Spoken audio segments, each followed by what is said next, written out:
मित्रांनो, आयएजी भारत प्रस्तुत शेतकरी कट्ट्यावर मी राधिका फराटे पुन्हा एकदा तुमचं मनापासून स्वागत करते.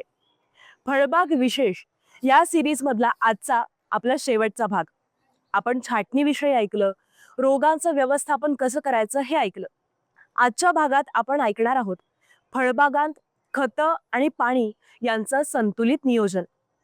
मित्रांनो, धान्य किंवा भाजीपाला पिकांपेक्षा फळझाडांचं आयुष्य खूप जास्त असतं. त्यामुळे मुळांपासून ते फळं येईपर्यंत प्रत्येक टप्प्यावर पाणी आणि खतांचं नियोजन वेगवेगळं करावं लागतं.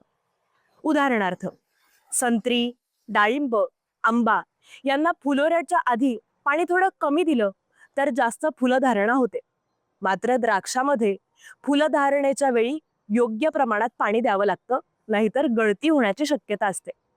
खतांच्या बाबतीतही असंच आहे. म्हणजे सुरुवातीला नायट्रोजन जास्त, वाढीच्या काळात फॉस्फरस जास्त आणि फळधारणेच्या वेळी पोटॅशियम वाढवलं तर झाडांचं पोषक द्रव्य संतुलित राहतं. मित्रांनो, हे सगळं ठरवताना माती परीक्षण आणि पाणी व्यवस्थापन याही गोष्टी तितक्याच महत्वाच्या आहेत.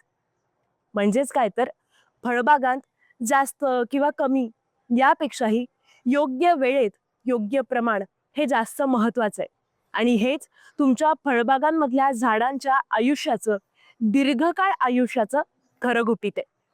मी आशा करते की फळबाग विशेष ही आपली छोटीशी सिरीज तुम्हाला आवडली असेल, तुमच्या उपयोगी पडली असेल. अशा सिरीज जर तुम्हाला ऐकायला आवडणार असेल तर त्या आम्हाला कमेंट करून नक्की सांगा, म्हणजे आम्हाला त्या तुमच्यापर्यंत आणता येतील. आणि असेच व्हिडिओज पाहण्यासाठी आपल्या आयएजी भारतच्या इंस्टाग्राम आणि फेसबुक पेजला फॉलो करा, यूट्यूब चॅनलला सबस्क्राईब करा. भेटूयात नवीन व्हिडिओमध्ये नवीन माहिती घेऊन.